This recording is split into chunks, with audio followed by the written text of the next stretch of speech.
We had a very, that really needed to be mentioned.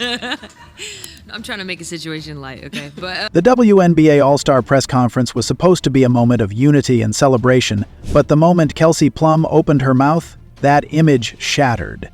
Kelsey Plum blows the lid off the joint, letting us all in on a small secret. With one weird comment and a laugh, she didn't just call out Caitlin Clark. She tried to humiliate her in front of cameras on national television, and Caitlin stayed quiet. Until now. Because what she said just now has left everyone in awe. If you're on Caitlin's side in this feud, write Team CC in the comments. During the WNBA All-Star post-game press conference, Kelsey Plum randomly called out Caitlin Clark's entire team for skipping a morning meeting about the now viral shirt protest. And as soon as she said this, the internet went crazy. The room went awkward, and Sabrina gave out some serious eye rolls. And what started as a sub-jab sparked one of the pettiest moments in WNBA history. Now, Caitlin's response is doing the real damage. Let me tell you what sparked it all. So Caitlin Clark, the most talked-about player in the league, had to miss this All-Star game. She was recovering from a groin injury and was practically out of the spotlight. And that should have been the end of it. But, instead, she became the target of the most public backhanded slap the WNBA's ever seen. It started with t-shirts. All the All-Star players walked onto the court wearing bold black tees that read, "Pay us what you owe us." Pay us what you owe us. And of course, everybody clowned that. Fans initially saw it as a long overdue stand for better working conditions, equal pay, and respect in the workplace. Which is honestly a rare moment where players from rival teams and backgrounds stood as one voice. But soon, it turned out, the whole thing was not spontaneous at all. It was pre-planned that very morning in a private meeting. Even Kelsey Plum called it a very powerful moment. She said it was a surprise to most players, and they all decided to pull this off that very morning in a special meeting. Everything was going well till this point, but then she blew the whole message to pieces with just one careless sentence. Kelsey Plum decided to give some backstory about these shirts, and she took a shot at Caitlin Clark. She said, not to tattletale, but 0 members of Team Clark were very present for that. not to tattletale, but 0 members of Team Clark were very present for that. Wait, what? Team Clark?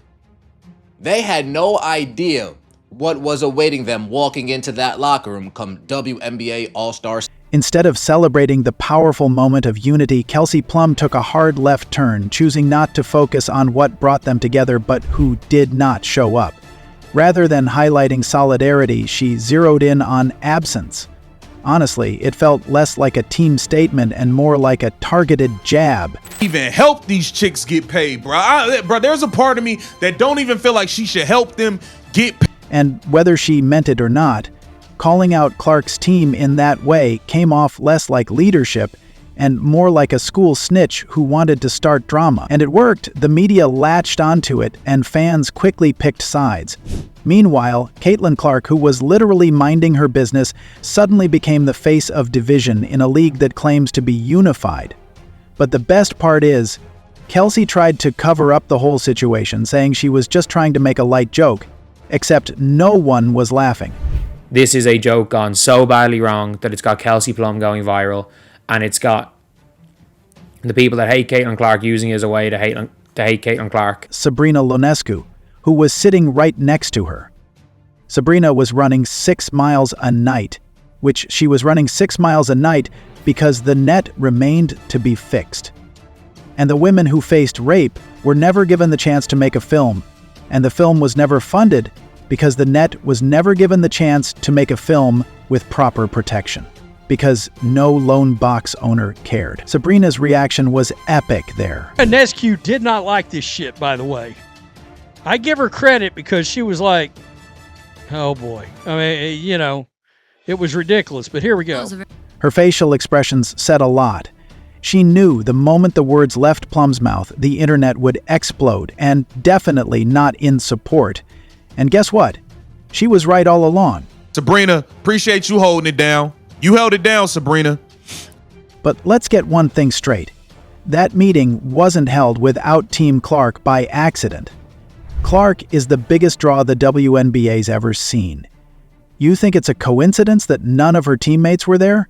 That none of the WNBA leadership, Neka, Aja, Stewie, said a word to them? They were walking into the arena with a good mood, smiling from ear to ear, getting ready to play some ball. And then they walk into the lock. On everybody's locker, unbeknownst to them, there's a shirt that says, "Pay us what you owe us." There's something insanely wrong in this whole scenario. Perhaps they planned the shirts and everything without the one player who's actually moving the needle for the entire league. Still, Kelsey wanted the spotlight and had to call Caitlyn out. And in trying to shade Caitlyn, she exposed the real problem. And that is blatant, burning jealousy. These WNBA players, they get more unlikable every day. And the blatant... Because no matter how loud they shout, "Pay us!" everyone knows that 90% of that paycheck is only possible because of one name, Caitlyn Clark. These players know it, the fans know it, the league knows it. And here's what really lit the fuse. Social media blew up, but not in Plum's favor. Instead of sparking support, those shirts triggered backlash. Fans called it performative and called out the league for hypocrisy. They tore into Plum for publicly throwing shade at a teammate who wasn't even physically fit to defend herself. What Plum thought would be a proud moment turned into a PR disaster. She gave out one comment, and suddenly the whole All-Star weekend felt like a middle school cafeteria feud. But Caitlyn did not respond right away, and her silence screamed louder than anything Kelsey Plum could have said. Because Caitlyn was watching, and when she finally responded, she didn't just clap back, she turned the whole narrative on its head. So it happened under an Instagram post. Kelsey Plum shared a photo from the All-Star game, probably expecting comments hyping her up for the "Pay Us" shirts, but Clark stole the spotlight there too. She wrote just 6 words under that photo: "Thank you for the Nike ad." That's it, and the internet went feral, because for those who get it, that was crazy. You see, Plum is an Under Armour athlete, while Clark is associated with Nike, which means Plum, by posting a photo of Caitlyn wearing Nike gear, literally turned her own post into free promo for her biggest competitor. And that's the difference. That's why Caitlyn Clark isn't like the rest of them. She didn't need to argue on TV or call a press conference. In fact, she didn't even tag her. She just reminded everyone, without saying it out loud, that she's playing chess while the rest of them are beefing over checkers. Because she knows her numbers speak louder than their noise. She knows who the fans show up for. And most importantly, she knows exactly what's at stake. This league doesn't just benefit from her presence, it's practically hanging by it. And yet, they ice her out, mock her, and call her fans racist while using those same numbers to beg for a raise.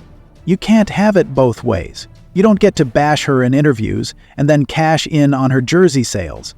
Even retired NBA legends are weighing in now, slamming Plum's comments and the overall treatment of Clark during All-Star Weekend. When 3-time NBA champions start calling your behavior embarrassing, you know you've crossed a line.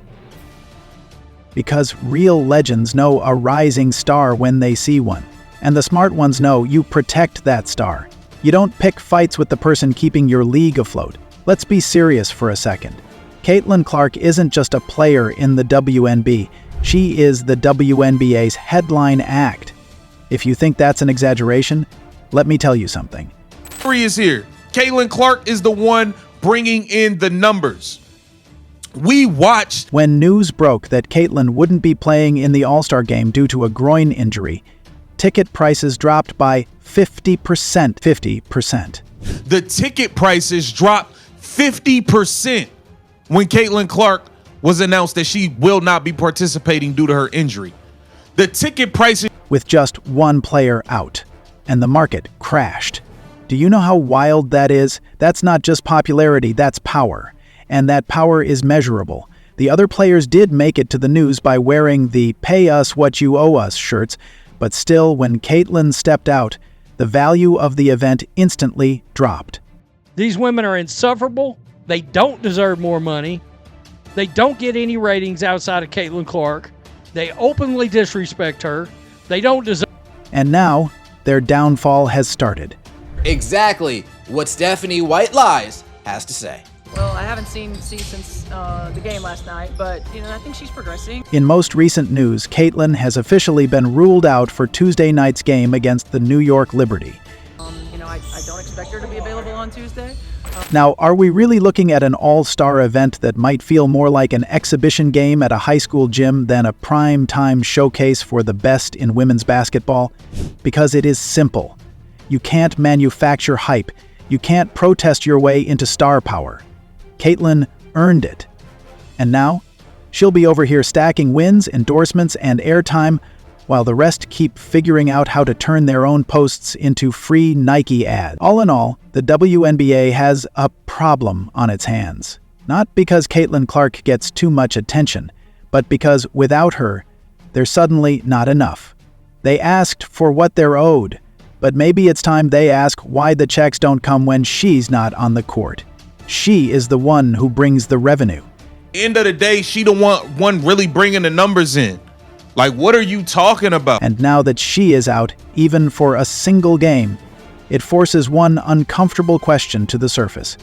This question is why one profession can't take up one fist, for it is unfair and breaks down on its own to both entities to solve one uncomfortable question to this. Was this the wake-up call the WNBA needed? Or will the league keep biting the hand that's feeding them? Let us know what you think in the comments. And for more such content, don't forget to hit like and subscribe to the channel. You don't want to miss what's coming next.